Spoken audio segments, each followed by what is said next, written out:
Good morning. চলে যাচ্ছি land সলিউশনে।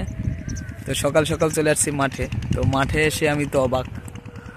তো মাঠে এসে একটা জিনিসই ভালো লাগলো যে আমাদের মতো যারা সার্ভেয়ার আছে বা যারা জমির কাজ করে তাদের ছাড়াও যে যাদের জায়গা বা যাদের জমি আছে তারা যে নিজস্বভাবে কাজ জানে, এটা দেখে খুবই ভালো লাগলো। কারণ এটা খুবই জরুরি, কারণ নিজের জিনিস নিজে করো ব্যাপার আছে। তো সে যে কম বেশি নিজে করেছে সেটা আমার খুবই ভালো লেগেছে। তো তোমাদের আমি দেখাচ্ছি, চলো।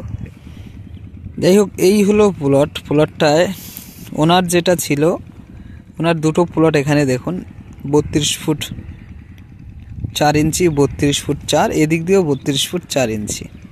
আর সামনের দিকে ছিল 36 ফুট 6, সামনের দিকে এদিকটায় 36 ফুট 6, আর এদিকে 30 ফুট 6, 30 ফুট 6। এই নিয়ে উনি টোটাল এখানে 3 কাঠা জায়গার একটা প্লট করেছে। তো প্লট করার পরে উনি এইভাবেই জাস্ট একটা ক্যালকুলেশন করে, ওনার মতো উনি ক্যালকুলেশন করে আমাকে এই ছকটা দিয়েছিল। ছকটা আমি পরে এটা করে নিয়েছি। তো উনি জাস্ট বাহুর মাপগুলো বলেছিল বলে আমি করে নিলাম। করার পরে আমি এখানে একটা জিনিসই পরে এসে করলাম, সেটা হলো জায়গার ভিতরে দেখলাম দুটো বাহুর ভিতরে প্রায় 5 ফুটের উপরে ডিফারেন্স আছে। তার জন্য কি করলাম, আমি দুটো কর্ণের মাপ নিয়েছি। এখানে দেখুন একটা কর্ণের মাপ দেওয়া আছে 47 ফুট 3, একটা আছে 43 ফুট।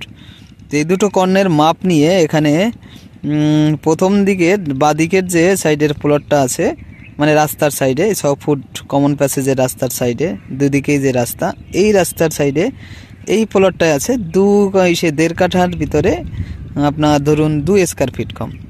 তো 2 স্কয়ার ফিট আমি যদি ওই রাস্তার ওই দিক দিয়ে সরাই, কারণ এই দিকের জায়গা টোটাল ওই রাস্তার ওই দিকটায়, উপরের দিকটা, ওই দিকটা হলো উত্তর।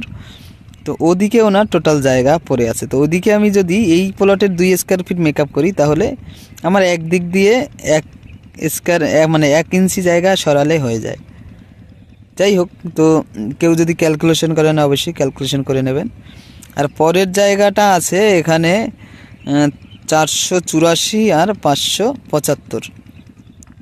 তো এই দুটোকে আমরা যদি যোগ করি, এই দুটো যদি ত্রিভুজ আমি যোগ করি, তাহলে আমার 1059 বর্গ ফুট জায়গা হয়।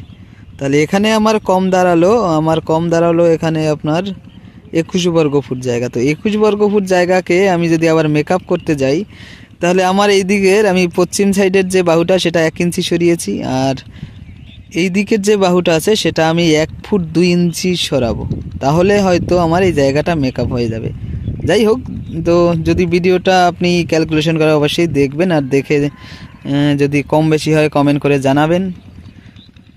এটাই হলো মূল বিষয় বলার। তো ব্যাপার হলো যে এটা আমি এই জায়গাটা টোটালটা মাপামাপি করিনি, মাপামাপি করেছে যার জায়গা সে নিজেই জায়গাটা মাপামাপি করে আমাকে পাঠিয়েছিল। আমি ক্যালকুলেশন করে দেখলাম এই সমস্যা আছে। তারপরে দাগ খতিয়ান মৌজা টোজা দেখে ব্যাপারটা দেখলাম যে আমাদের এখানে এর আগে আমি একটা লাইভ ভিডিওতে আপনাদের বলেছিলাম যে দুটো দাগের যে ব্যাপার, সেখানে আরএস দাগ আর এলআর দাগ দুটো আলাদা। সেই ক্ষেত্রে এলআর দাগ এখানে আবার দুটো দাগ পড়েছে।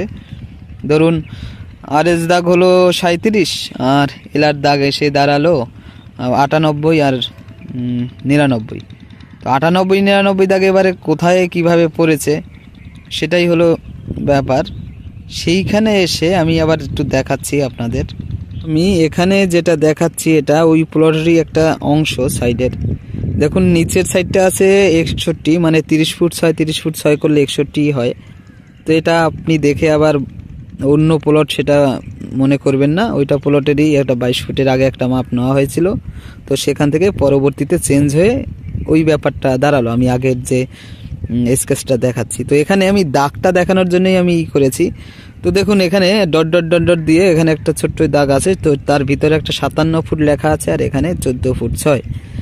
এই যে খোপটা, এই খোপটা হলো একটা দাগ, আর উপরের যে এল টাইপের যে শেপটা চলে যাচ্ছে সেই শেপটা হলো আলাদা দাগ। তো নিচেরটা 99, উপরেরটা 98। তো এই দুটো দাগ থেকে এই যে আলাদা আলাদা প্লট হয়ে যাচ্ছে, সেই প্লটটা হলো প্লটটা হলো এটা।